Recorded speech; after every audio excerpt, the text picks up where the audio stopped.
ओम शांति। कल वाणी चल रही थी रात्रि क्लास 21-68। पहले पेज के मध्याह्न में बात चल रही थी।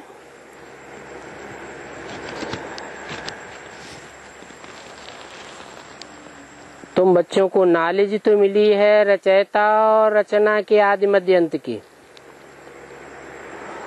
तो जरूर उस नॉलेज में रमण करते होंगे। रमण करना माना खेल करना। जिनको खुशी का पारा चढ़ रहा है उनसे तो पूछने की बात ही नहीं है, क्योंकि चेहरा ही बताता है कि ये खुशी में रमण करते रहते हैं। खेल में तो खुशी होती है ना।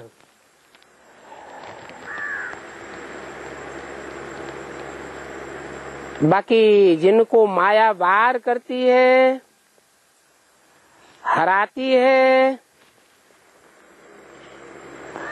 उनके लिए कहेंगे ये तो ग्रहाचारी बैठती है चढ़ने और उतरने की। हमको कोई से पूछने का नहीं है। अपनी अपनी लाइफ के बनस्पति।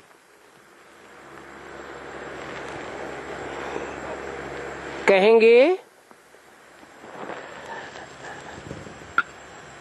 कि बच्चों को अपना अपना रास्ता मिला हुआ है।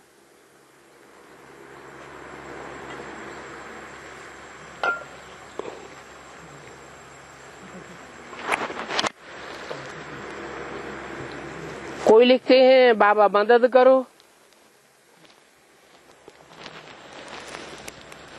माया की ग्रहचारी बैठ रही है, माया का वार हो रहा है, बाबा कृपा करो। आप कृपा करेंगे तो हम सतो प्रधान बनेंगे, फतेहमंद हो जाएंगे।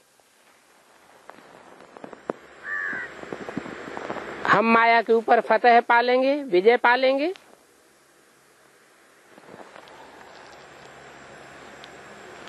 अब यहाँ कोई मदद की तो दरकार ही नहीं है। ये क्या बात हुई? बच्चों के ऊपर माया का भार हो,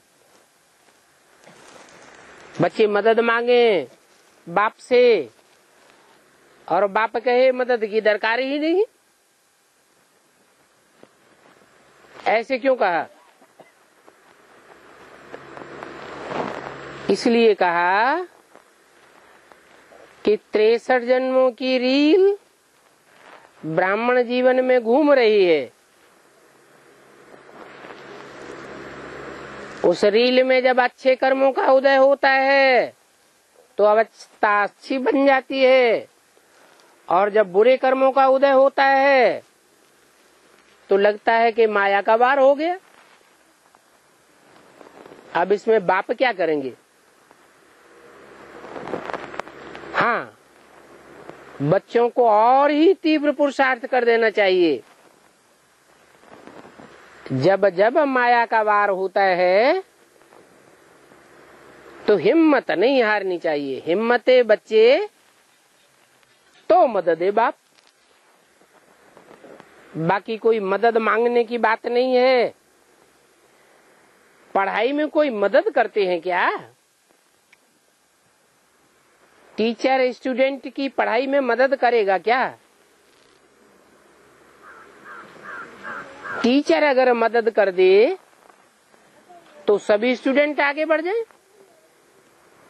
परंतु सब आगे बढ़ते हैं क्या? जो पढ़ेंगे वो आगे बढ़ेंगे, नहीं पढ़ेंगे तो पीछे रहेंगे। तो बाप कहते हैं कि अपने ही पुरुषार्थ से पास होना है। इसमें टीचर की मदद कोई काम नहीं करेगी, बाबा की मदद भी कोई काम नहीं करेगी। तुम बच्चे भी पुरुषार्थ करते रहते हो, समझा जाता है ये सर्विस ही करते रहते हैं। बल स्थूल सर्विस में है तो भी कई बच्चे ऐसे हैं जो स्थूल सर्विस में रहते हुए भी दूसरों की सेवा करते रहते हैं। लौकिक अलौकिक दोनों प्रकार की सेवा करते रहते हैं। ऐसे नहीं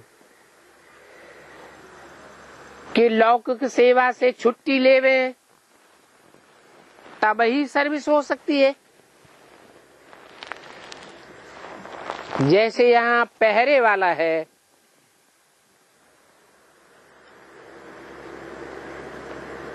पहरे पर रहते हुए भी सर्विस तो कर सकते हैं ना। बल दुनिया वाले जानते हैं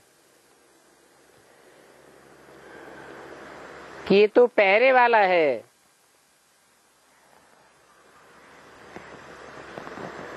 बाबा की लौकिक सेवा में है,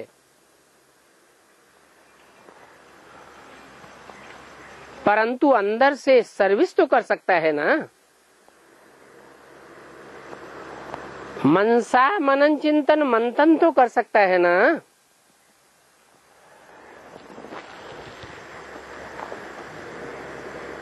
अभी तो बाबा किसी से मिलता ही नहीं है।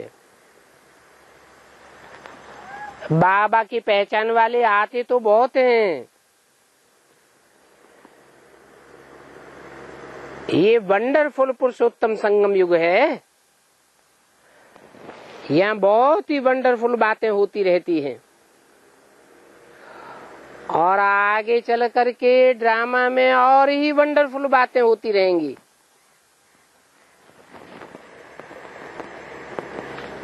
कब की वाणी है? ये तो 68 की वाणी है। 68 में तो बेसिक ज्ञान ही था, फिर भी लगता था बाबा तो बहुत वंडरफुल बातें सुनाते हैं। लेकिन बोला आगे चल करके और ही वंडरफुल बातें सुनते रहेंगे। तो जो पुराने बीके हैं मम्मा बाबा के जमाने के, उनके कानों में जब एडवांस नॉलेज की बातें सुनती हैं, पढ़ती हैं, तो कितना बंडर खाते हैं। अरे बाबा ने जो बातें हमें सुनाई थी उन बातों पर इस तरह तो हमने कभी विचार किया ही नहीं था। बाबा कहते हैं जब नई नई बातें सुनेंगे और आफतें भी आती रहेंगी,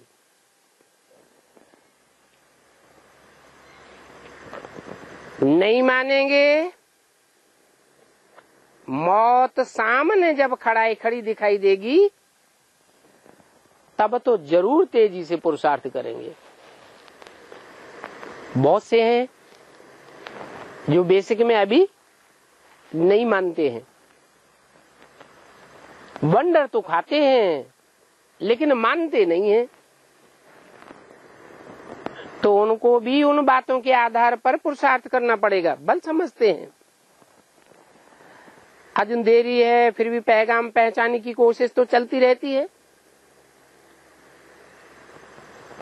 नहीं समझते हैं तो समझते हैं देरी है।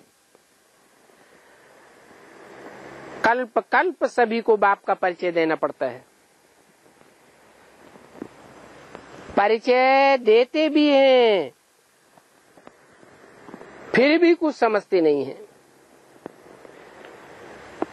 किसको जाकर के समझाना भी बहुत सहज है।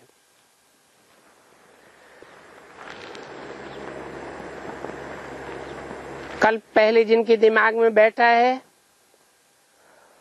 वो औरों के दिमाग में बैठाने की सर्विस करते रहते हैं। जिनकी बुद्धि में खुद ही नहीं बैठा है वो दूसरों को क्या समझावेंगे।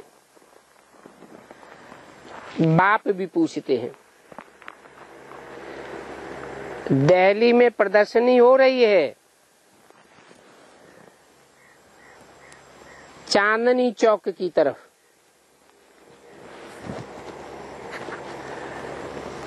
वहां चांदनी चौक में बड़े अच्छे अच्छे व्यापारी रहते हैं। अब बाप को तो ख्याल रहता है वहां जो अच्छे अच्छे बच्चे हैं जा करके सर्विस करें। तो वहां के अच्छे अच्छे व्यापारी बच्चे भी बाप को पहचान करके बाप को याद करें और भक्ति मार्ग छोड़ दें, क्योंकि बाप मिल गया तो फिर भक्ति क्या करेंगे। बेहद का बाप मिल गया तो फिर बाकी क्या चाहिए। इन भक्ति करने वालों से तुम पूछ सकते हो, जिन देवताओं की तुम मूर्तियों की तुम भक्ति करते हो, पूजा करते हो, इन्होंने ऐसा क्या कर्म किया है जो तुम इनकी पूजा करते हो। ये पूज्य पद इन्होंने कैसे पाया। इस पद पर आसीन हुए हैं तो कुछ तो किया होगा।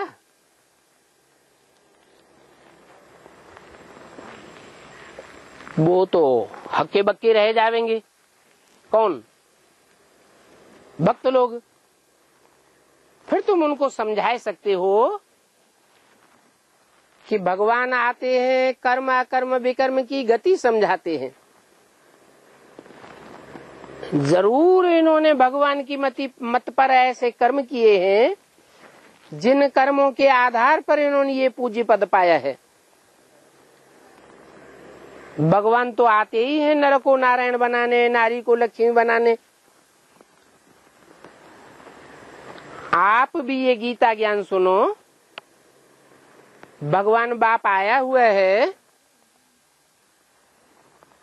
बताते हैं ज्ञान भक्ति वैराग। भगवान का ज्ञान मिलता है तो भक्ति मार्ग के कर्म कांडों से वैराग आ जाता है, क्योंकि बाप की सच्ची पहचान मिल जाती है ना। तो तुम कोई से भी पूछ सकते हो, कोई भी कितना बड़ा व्यापारी, कितना भी बड़ा आदमी हो। प्रदर्शनी में समझाया जाता है कि हम ये प्रदर्शनी में तुम्हें चित्र क्यों दिखाते हैं। इसलिए दिखाते हैं कि तुम भी ऐसा पद प्राप्त कर सकते हो। बाप ये लक्ष्मी नारायण की राज्य की स्थापना कर रहे हैं। जिन लक्ष्मी नारायण को तुम मंदिरों में पूजते हो, बाप पूछते हैं कि कौन कौन बच्चे सर्विस करने जाते हैं।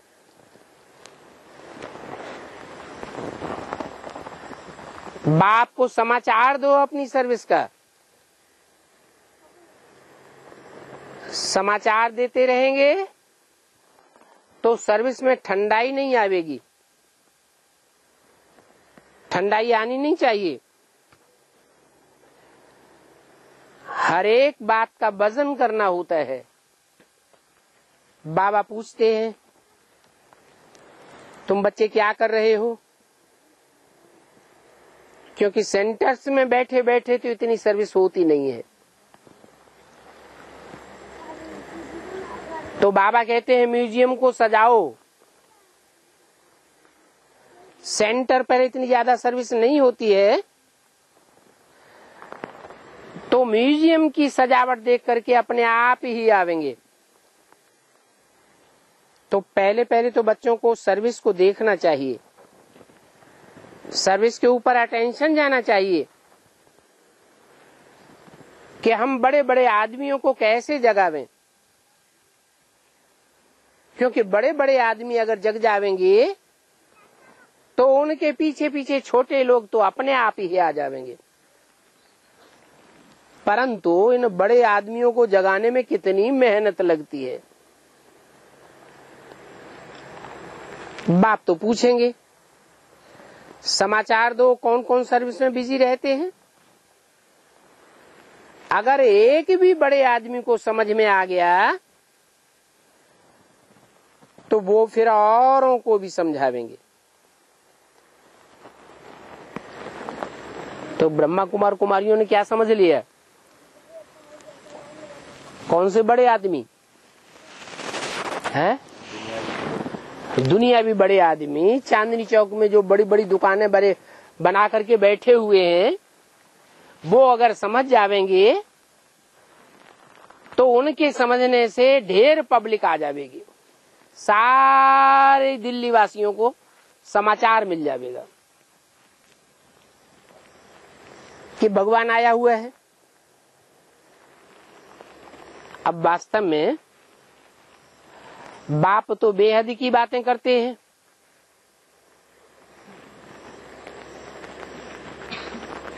जो बाप बेहद की बातें करते हैं वो ज्ञान रत्नों के व्यापारी होंगे। उनके लिए कहते हैं जो बड़े बड़े व्यापारी हैं, और जो बड़े बड़े व्यापारी होंगे वो अपने हमजिन्स को पहले जगावेंगे, उनको आप समान बनावेंगे,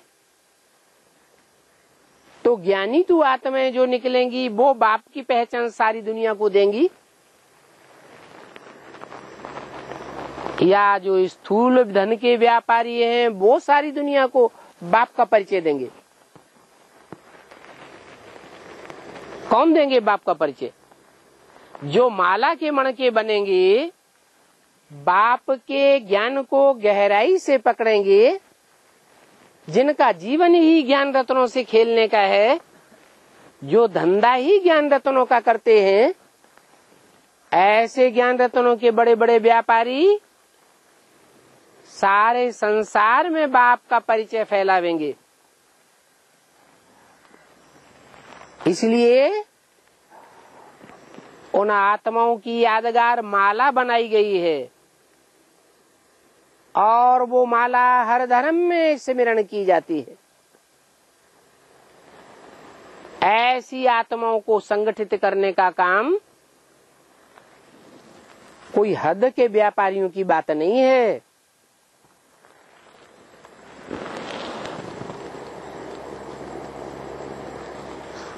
बड़े बड़े को समझाने में, बाप का परिचय देने में और याद की यात्रा में टिकाने में बहुत टाइम लग जाता है। पावन तो बनना है, परंतु ये क्रिमिनलाई आगे बढ़ने नहीं देती है और ही गिराई देती है। देखा जाता है ये वैश्यालय बड़ा भारी वैश्यालय है, सारी दुनिया वैश्यालय है। बाप तो कहते हैं घर घर में अभी वैश्यालय है। सभी विषय वैतरणी नदी में गोता खाते रहते हैं। गरुड़ पुराण में भी ये विषय वैतरणी दिखाई गई है। जो बातें गरुड़ पुराण में सुनाई जाती हैं वो मनुष्यों को सुधारने के लिए सुनाई है, दिखाई है। तो बाप कहते हैं सबसे बुरा काम है विकार में जाना। कोई पूछे तो बोलो ये ड्रामा बना हुआ है क्या? आधा कल्प शिवालय और आधा कल्प वैश्यालय, आधा कल्प पवित्र रहते हैं और आधा कल्प अपवित्र बनते हैं। अभी अगर तुमको पवित्र दुनिया में चलना है तो आकर के सुनो। बेचारे भक्ति के अज्ञान में सोए हुए हैं, तो बाप को फुरना तो रहता है ना। बच्चे कहीं गफलत तो नहीं करते हैं। 21-60-68 की वाणी का दूसरा पेज। बाबा तो थोड़ा दूर है,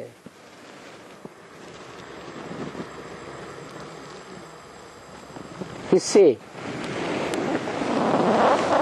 जो सर्विस करने वाले बच्चे हैं, बाहर की दुनिया में सर्विस कर रहे हैं, उन बच्चों से बाबा तो थोड़ा दूर है। अगर नजदीक में हो तो सभी बच्चों की हालचाल, सर्विस का समाचार पूछता रहे कि इन आत्माओं की सर्विस करो, इनकी पहले खातिरी करो। ईश्वर भी आते हैं तो अविनाशी ज्ञान रत्नों की खातिरी करते हैं ना, तो समझाना है, पूछना है, तुम कलयुगी पतित हो या सतयुगी पावन हो।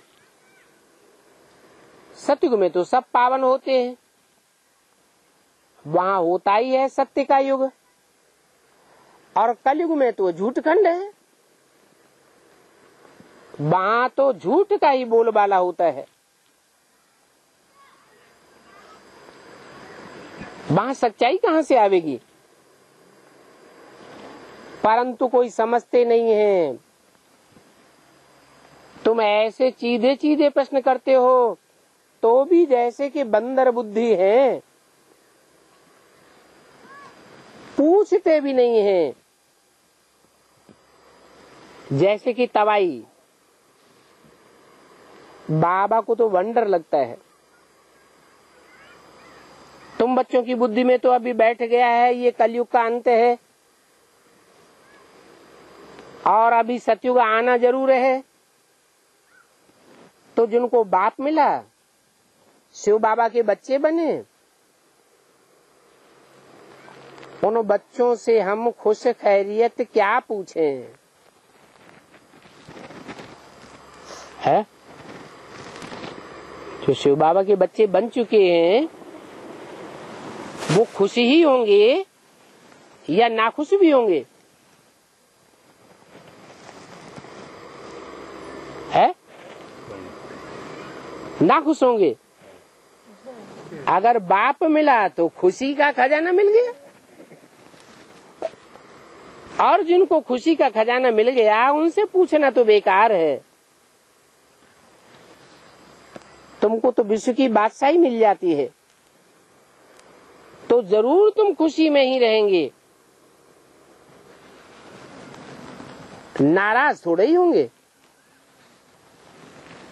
कोई तुमसे पूछे कि तुम खुशी राजी हो तो तुम क्या कहेंगे? है अरे हम तो स्वर्ग से भी ज्यादा खुशी में हैं। स्वर्ग में भी किसी को इतनी खुशी नहीं होती होगी जितनी हमको खुशी होती है। कैसे? बाबा मिला है, बाबा मिला इसलिए खुशी ही खुशी है। लेकिन अभी बाबा सदाकाल मिला है, सदाकाल मिला है, ये बीच बीच में माया भी गले लग जाती है, लग जाती है, तो फिर खुशी उड़ जाती है। और जब खुशी उड़ जाती है उस समय पूछने वाला पूछेगा राजी खुशी हो तो क्या झूठ बोलेंगे? हैं? क्या कहेंगे? है? मना बाबा ये जो बच्चों को समझाते हैं कि तुमसे कोई पूछे राजी खुशी हो तो तुम ये बतावेंगे कि हम तो सतयुग में भी जितनी खुशी नहीं होती है, स्वर्ग में भी जितनी खुशी नहीं होती है, उससे भी ज्यादा हम यहाँ खुशी है। तो ये बात तुम्हारी बुद्धि में बैठती है, अनुभव में आता है अनुभव में आता है। झूठ बोल दिया, बीमारी होती है, चोर डकैत चोरी कर ले जाते हैं, दुख तो आते हैं ना, माया तंग तो करती है ना। तो ये बात बाबा ने क्या झूठ बोल दी कि तुम बच्चे तो कहेंगे कि हम सतयुग में भी जितने खुश नहीं होते हैं उतनी खुशी हमको यहाँ है संगम युग में। कैसे? अभी है कहेंगे माना ऐसा भी स्वर्णिम संगम युग आवेगा हम बच्चों के लिए, जो कुरान में लिखा है कि जब विनाश बरपा होता है तो खुदा के बंदे बड़ी मौज में रहते हैं, बड़े खुश नसीब रहते हैं। उनका रक्षक साक्षात भगवान उनकी रक्षा करता है। काहे से रक्षा करता है? माया से रक्षा करता है, विनाश की एक्टिविटीज से रक्षा करता है, प्रकृति के प्रकोप से रक्षा करता है। तो अभी हमसे कोई पूछे कि राजी खुशी हो तो अंतर क्यों पड़ता है? बाबा ने जो हमको राजी खुशी का लक्ष्य दिया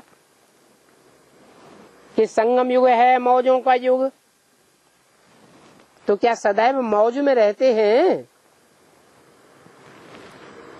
रहते हैं? नहीं रहते हैं, क्योंकि 63 जन्मों की रील अभी घूम रही है। अभी हमने अपने 63 जन्मों के पाप कर्मों से मुक्ति नहीं पाई है। पाप कर्मों के ऊपर जब हम विजय प्राप्त कर लेंगे, हमारे पाप सारे ही याद की यात्रा से भस्म हो जाएंगे, तब हमारे लिए स्वर्णिम संगम युग आवेगा और हम ऐसी स्थिति का अनुभव करेंगे कि सतयुग और दूर हो जाए। क्या? क्यों? क्योंकि सतयुग में नीचे गिरेंगे या ऊपर उठेंगे? है? सतयुग में जन्म जन्मांतर नीचे गिरते रहेंगे या ऊपर उठेंगे? नीचे गिरते रहेंगे। और अभी हमें पता है कि अभी हम चढ़ती कला में जा रहे हैं या गिरती कला में जा रहे हैं। अभी हमारी चढ़ती कला है, हमारे ऊपर रक्षक भगवान बैठा हुआ है हमारी रक्षा करने के लिए। तो ऐसी बच्चों की स्टेज होनी चाहिए कि हम तो सतयुग से भी यहाँ बहुत खुशी में हैं। सतयुग में तो तुम्हारा जन्म कैसा होगा? चांदी समान होगा, तांबे समान होगा। कैसा होगा? चांदी समान सतयुग होगा, सोने समान तुम्हारा जन्म होगा। और यहाँ तो तुम दुनिया के हीरो महसूस करोगे अपने को। तुम बीज रूप आत्माएं हो, सारी दुनिया के बीज हो। एक एक बीज में जैसे कि एक एक दुनिया समाई हुई है। तो तुम अपनी अपनी दुनिया के बीज हो, माना तुम्हारी जो भी दुनिया है 84 जन्मों की, 84 जन्मों में जो भी आत्माएं तुम्हारे संसर्ग संपर्क संबंध में आने वाली है जन्म जन्मांतर, उन आत्माओं के बीच में तुम हीरो पार्टधारी हो। सबकी दुनिया एक जैसी होगी? हर आत्मा के संसर्ग संपर्क और संबंध एक जैसे होंगे क्या कि अलग अलग होंगे? है? अरे इस जन्म में हमारा जिन आत्माओं से संबंध संपर्क जुटा है, हो सकता है इस जन्म के संबंधी संपर्की अगले जन्म में भी मिल जाए। लेकिन इस जन्म के जो भी संपर्की संबंधी हैं, वो सारे के सारे अगले जन्म में वो ही मिलेंगे, कोई दूसरे नहीं मिलेंगे। हाँ? दूसरे भी मिलेंगे, फिर अगले जन्म में और नहीं मिलेंगे। माने पुराने भी पुरानों में नए भी ऐड होते जाएंगे। तो हमारी दुनिया संसर्गियों की, संपर्कियों की और हमारे संबंधियों की दुनिया जन्म जन्मांतर बड़ी होती जाएगी या छोटी होती जाएगी? है नहीं, बात समझ में आ रही? बड़ी होती जाएगी। आखिरी ने 84वें जन्म में जाकर के हमारी बहुत बड़ी दुनिया हो जाएगी। उस दुनिया के हम हीरो पार्टधारी हैं। हर आत्मा में जैसे कि एक एक दुनिया समाई हुई है।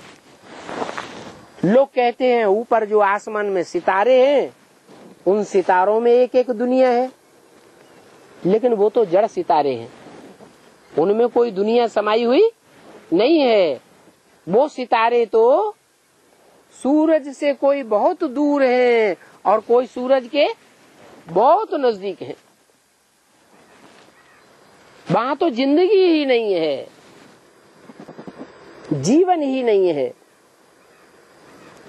इस पृथ्वी पर ही जो नॉर्थ पोल है और साउथ पोल है, पृथ्वी का ऊपरी उत्तरी हिस्सा और दक्षिणी हिस्सा, वहां सूरज की किरणें तीखी तिरछी पड़ती हैं, तो वो हिस्सा दूर हो जाता है। दूर हो जाने की वजह से, सूरज से दूर होने से वहां सर्दी पड़ेगी कि गर्मी पड़ेगी? है? सर्दी पड़ती है। इतनी ज्यादा सर्दी पड़ती है कि वहां साल भर बर्फ ही बर्फ जमी रहती है। उस बर्फ के माहौल में कोई जीव जंतु जिंदा रहेगा क्या? जिंदा भी नहीं रहता। वहां कोई भी जीव जंतु नहीं है। पृथ्वी पर सिर्फ बीच का हिस्सा और आसपास का जो हिस्सा है जहां सूरज की किरणें सीधी पड़ती हैं, वही जीवन है। तो देखो, पृथ्वी पर ही कुछ हिस्सा दूर हो गया, कुछ हिस्सा नजदीक है, तो कितना अंतर पड़ जाता है। तो और सितारे तो सूरज से कितनी दूर हैं और कितने नजदीक हैं, वहां जीवन होने का कोई सवाल ही पैदा नहीं होता। फिर जो मान्यता है कि एक एक सितारे में दुनिया समाई हुई है, वो किसका गायन है? ये तुम धरती के चैतन्य आत्मा रूपी सितारों का गायन है। तुम्हारी अपनी अपनी दुनिया है 84 जन्मों की। 84 जन्मों में जो एक आत्मा रूपी सितारे के संपर्की, संबंधी, संसर्गी होंगे, वो ही संपर्की, संबंधी और संसर्गी दूसरी आत्मा के नहीं हो सकते। कुछ न कुछ अंतर जरूर होगा। तो बताया कि तुम तो अपनी दुनिया के हीरो पार्टधारी हो। कोई छोटा सितारा, कोई बड़ा सितारा, कोई की छोटी दुनिया और कोई की बड़ी दुनिया। तो तुम हीरे जैसा बनते हो कब? कौन से युग में? संगम युग में। बाप मिला तो तुमको खुशी होती है ना? खुशी होती है कि पहले पहले तो हम 21 जन्म कब दुखी नहीं होंगे। पूरा 21 जन्म 100% हमको सुखी ही सुख होगा। वहां दुख का नाम निशान भी नहीं देखेंगे। तुम समझते हो हम आत्मा यहाँ बेहद का पार्ट बजाने आती है। ये दुनिया बेहद का रंगमंच है। इतना तुमने ज्ञान सुना है तो जरूर उतनी सर्विस करते रहते हैं। फिर भी इतना ज्ञान सुनने के बावजूद भी तुमको और ज्यादा सुनने के लिए बाप के नजदीक आने की इच्छा बनी रहती है। ज्ञान थोड़ा सुना है या ज्यादा सुना है?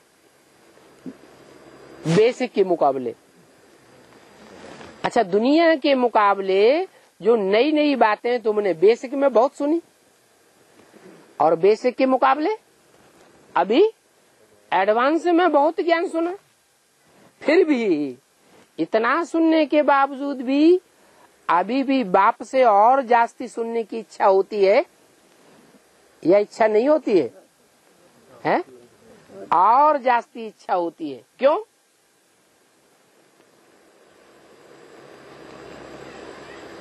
क्योंकि ज्ञान सागर बाप से हमारे 84 जन्मों का सारा ही ज्ञान दर्पण हमारे सामने आ जाना चाहिए। इतना ज्ञान हमको मिले जो हमारे पूरे 84 जन्म क्लियर हो जाए, तब आत्मा को संतुष्टि होगी।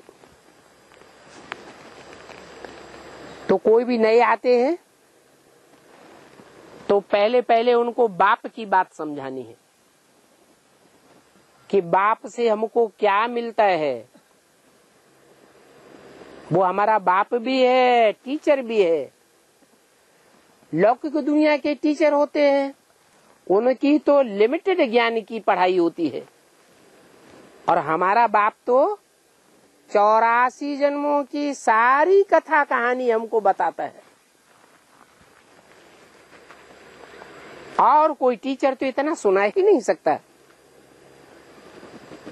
तो पहले पहले तुमको 2 बाप की समझानी देनी है, फिर बताना है कि वो हमारा बाप भी है, टीचर भी है, और सदगति करने वाला सदगुरु भी है।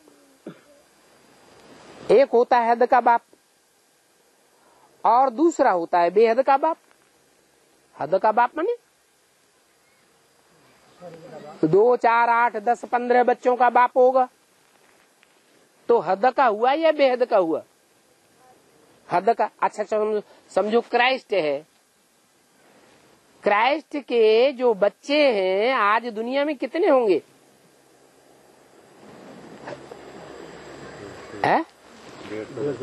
क्राइस्ट को जो अपना बाप मानते हैं, धर्म पिता मानते हैं, उसके बच्चे 200 करोड़ से भी ऊपर हो जाएंगे। तो वो हद का बाप है या बेहद का बाप है? क्या कहेंगे? है? वो भी हद का बाप। 200 करोड़ बच्चे इस दुनिया में जिसके हों, वो हद का बाप हुआ है? है? हाँ, क्रिश्चियन से कहेंगे कि हमारा बेहद का बाप है, क्योंकि दुनिया में और कोई धर्म पिता उनको नहीं दिखाई पड़ता है जिसके इतने बच्चे हों। कोई है? कोई धर्म पिता ऐसा है जिसके 200 करोड़ से जास्ती बच्चे हों? है? अरे मुसलमान सारी दुनिया में छा गए थे, सारी दुनिया में 2500 साल में लंबे से लंबे समय तक मुसलमानों का राज्य चला, तो भी मुसलमानों की इतनी तादाद नहीं हो पाई, और क्रिश्चियंस तो 200 करोड़ से भी ज्यादा। तो बेहद का बाप हुआ या हद का हुआ? है? क्यों? तो सीमित ही हुआ है? सीमित में हुआ। सीमित में हुआ? अरे अभी तो आज दुनिया में कोई ऐसा बाप नहीं है जिसके 200 करोड़ बच्चे हो। भगवान बाप दुनिया कहाँ मानती है? अरे तो तुम ब्राह्मणों के बीच में, तुम्हारे ब्राह्मणों में भी 2 पार्टियां हो गई बड़ी बड़ी। बेसिक वाले मानते हैं? है? नहीं मानते ना। अरे दुनिया तो अभी बहुत दूर है। तुम ब्राह्मणों में ही जो बेसिक के ब्राह्मण हैं वो ही नहीं मानते हैं कि कोई प्रजापिता है इस सृष्टि पर जो बेहद का बाप है।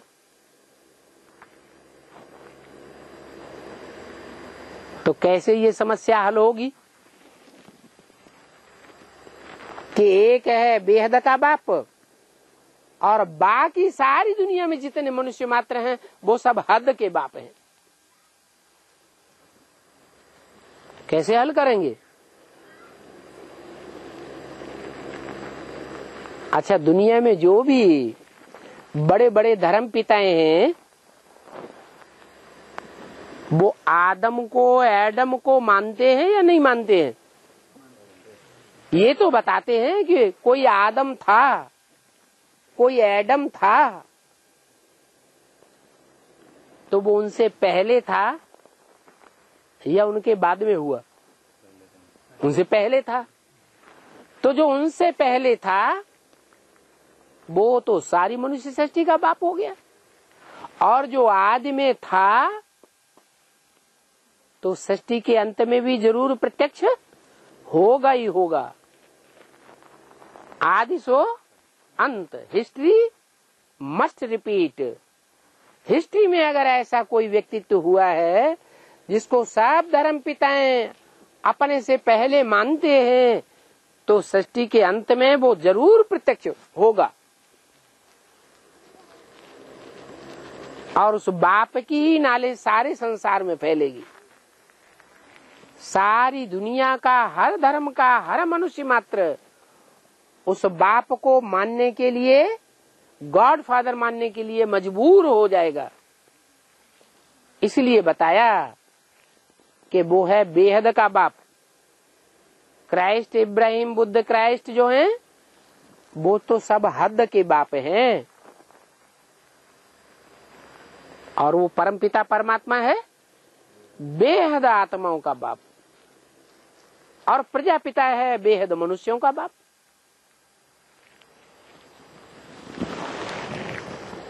वो दोनों बेहद के बाप जिनसे विश्व की बादशाही मिलती है, स्वर्ग की बादशाही मिलती है। तो जो बाप गॉड फादर के बच्चे हैं उनको तो जरूर बाप से वर्षा मिलना चाहिए। नहीं तो बाप के घर में बच्चा पैदा हो तो पैदा होने से ही वर्षे का हकदार हो जाता है या नहीं हो जाता है? जन्म सिद्ध अधिकारी हो जाता है। तो यहाँ ईश्वर बाप के भी ऐसे ऐसे बच्चे हैं जो भगवान बाप के अंत तक बच्चे बने रहेंगे, और कोई दूसरे को, धर्मपिता को अपना बाप स्वीकार नहीं करेंगे। उन बच्चों को स्वर्ग की बादशाही का वर्षा जरूर मिलेगा। तो ऐसे ऐसे समझाना होता है। तुम भी भूल गए थे कि तुम देवताएं थे, फिर पुनर्जन्म लेते लेते पतित बने हो। बाप ने तुमको मनुष्य से देवता बनाया था, स्वर्ग का वर्षा दिया था। जरूर पहले पहले भक्ति की होगी। जिन्होंने जितनी जास्ती भक्ति की होगी उन्हों की बुद्धि में उतना ही जास्ती ज्ञान बैठेगा। क्या? तो भक्ति ड्रामा प्लान अनुसार की तो अच्छा किया या बुरा किया? वो भी अच्छा किया। और जिन्होंने जितनी सतो प्रधान भक्ति की होगी उनकी बुद्धि में क्या रिजल्ट आएगा? उतना ही सतो प्रधान ज्ञान बुद्धि में बैठेगा। मिक्सरिटी की बातें बुद्धि में नहीं रहेंगी। जिन्होंने जितनी भी विचारी भक्ति की होगी उन्हों की बुद्धि में उतना ही कैसा ज्ञान बैठेगा? विचारी ज्ञान बैठेगा। दूसरों की बातों को भी मानते रहेंगे। इसलिए मुरली में बोला है एक से ज्ञान सुनना चाहिए तो अभी विचारी ज्ञान रहेगा। अगर अनेकों से ज्ञान सुना तो ज्ञान कैसा हो जाएगा? बेविचारी ज्ञान हो जाएगा।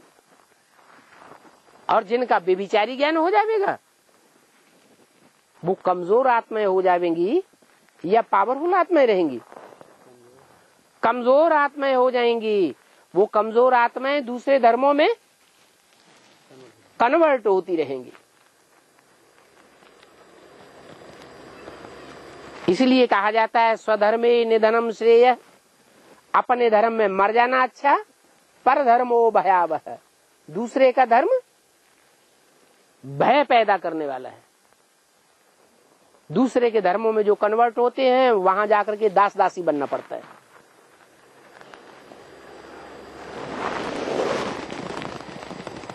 कोई की बुद्धि में जास्ती नहीं ज्ञान बैठता है, कहते हैं ना कोई हमारा तो माथा चकराता है, आप तो बहुत लंबा चौड़ा विस्तार में सुनाते हैं। तो समझ लेना चाहिए इसने जास्ती भक्ति नहीं की है, उसको फिर नटशेल में समझाना होता है। थोड़ा सा समझा करके फिर छोड़ दो। जितना थोड़ा सा सुना है वो पचाए ले, फिर उसके बाद और आगे बताना। थोड़ा भी समझेगा तुम्हारी बातों को तो प्रजा बन जाएगा। क्या कहा?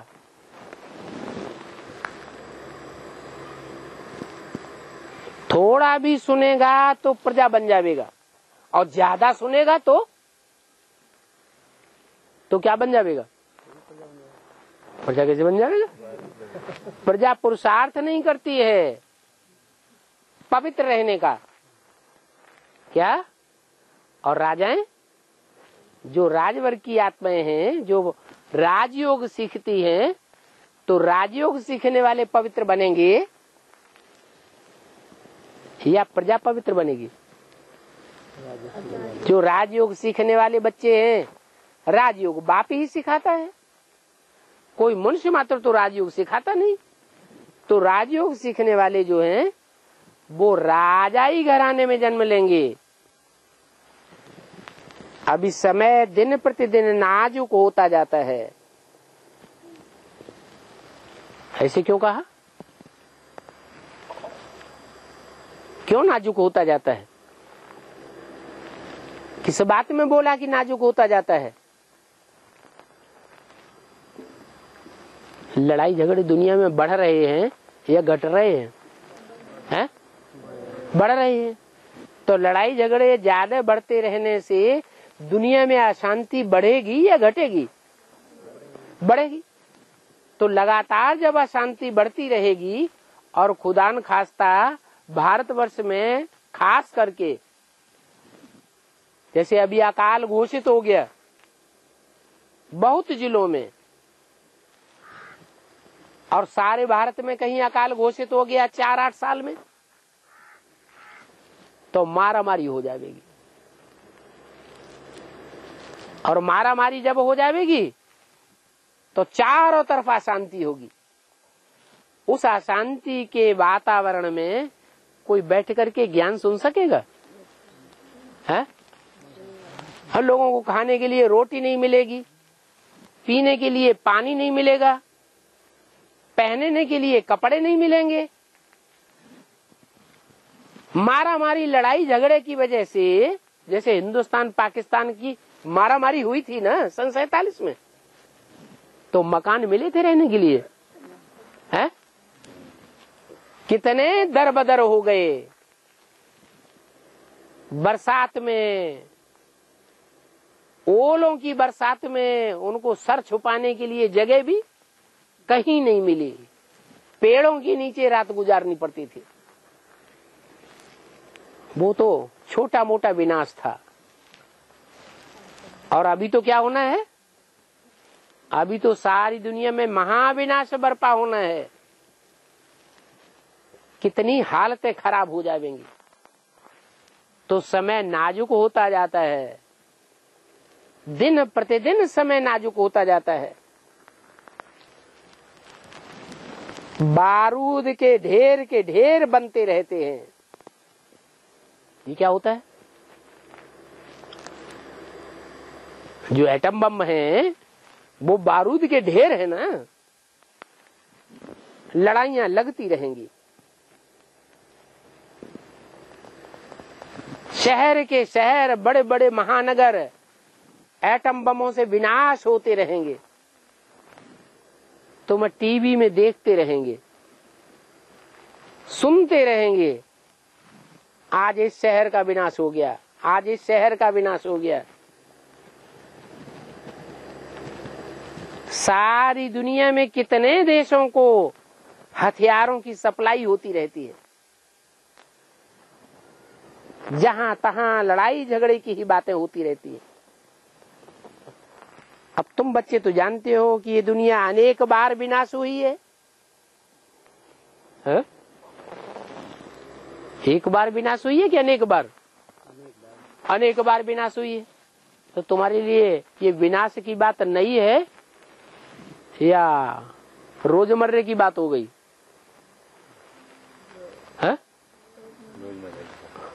अरे हम तो जानते हैं कि जब जब कल्प पूरा होता है तब तब महाविनाश इस दुनिया का होता है।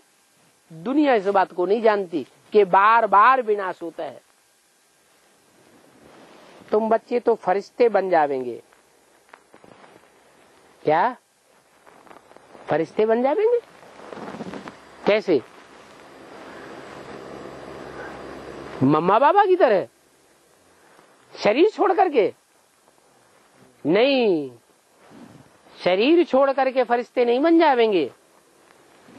शरीर भी रहेगा, लेकिन शरीर रहते हुए भी इस दुनिया के जो भी देहधारी संबंधी हैं, उन संबंधियों का कोई भी मोह हमारे अंदर नहीं रहेगा। जैसे कि संबंधों से कोई नाता ही बुद्धि का नहीं रहेगा। फर्श की दुनिया से हम उपराम हो जाएंगे। हमारी आंखें समझेंगी कि हम ये जो भी देख रहे हैं आज की दुनिया चटक मटक वाली, वो कल अब क्या होने वाली है? कल भस्म होने वाली है। तो तुम तो फरिश्ते बन जावेंगे, माना सूक्ष्म वतनवासी बन जावेंगे। सूक्ष्म मनन चिंतन मंथन में तुम्हारी बुद्धि बिजी रहेगी। 84 जन्मों की तुम कहानी को यहाँ बैठे बैठे मनन चिंतन मंथन में लाते रहेंगे। तो खुशी बढ़ेगी या घटेगी? तुम्हारी खुशी तो बढ़ती जाएगी। दुनिया का विनाश कैसे होता है तुम जानते हो। ये बहुत खौफनाक खतरनाक विनाश है। दुनिया में जो अभी तक विनाश हुए हैं वो तो बहुत छोटे छोटे तबक्के में हुए हैं। अभी तो भारी से भारी विनाश होना है। तुम समझते हो सतयुग में एक राज्य था और वो एक राज्य एक धर्म एक कुल एक भाषा की स्थापना फिर से होनी है और तुमको सतयुग की दुनिया में पद भी ऊंच पाना है। तो बाप कहते हैं ऊंच पद पाने के लिए और पाप भस्म करने के लिए तुम मुझे याद करते रहो। जो आत्मा जितनी जल्दी अपने 63 जन्मों के पाप कर्मों को भस्म कर लेगी उतना ही ऊंची कुर्सी को प्राप्त कर लेगी। जैसे कुर्सी दौड़ होती है, कुर्सियां रखी हुई हैं खाली, चारों तरफ दौड़ रहे हैं, दौड़ते दौड़ते सीटी बजी और जिसने कुर्सी ले ली तो जैसे उसको पद मिल गया। अब जो बाद में रह गए हो गए। तो ऐसे ही दौड़ने वाले कितने होंगे? कितने हैं दौड़ने वाले? 4.5 लाख प्रैक्टिकल में। और पहली दौड़ होती है तो कुर्सी 1 या 2 और सीटी बजी, कोई तो 2 बैठेंगे। जो बैठ गए सो बैठ गए। फिर दोबारा दौड़ शुरू होती है। कुर्सी रखी गई 3 त्रिमूर्ति है ना।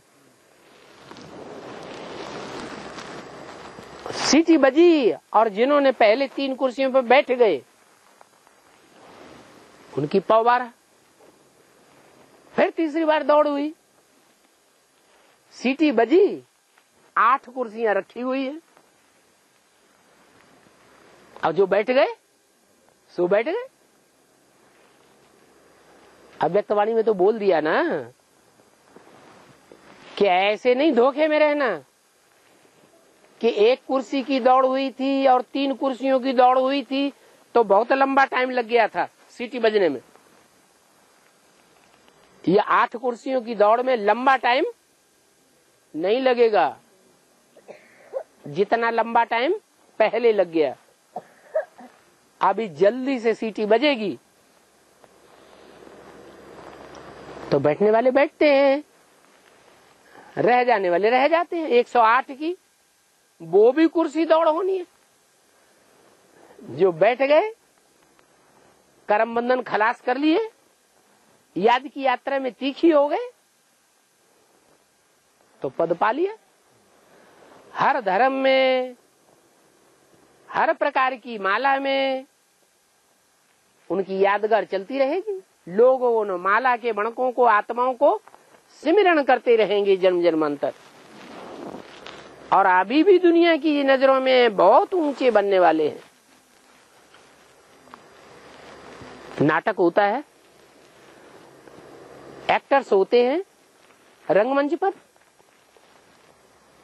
तो कोई गधे का पार्ट बजाता है, कोई हीरो हीरोइन का पार्ट बजाते हैं, लेकिन सबकी नजर किसके ऊपर रहती है?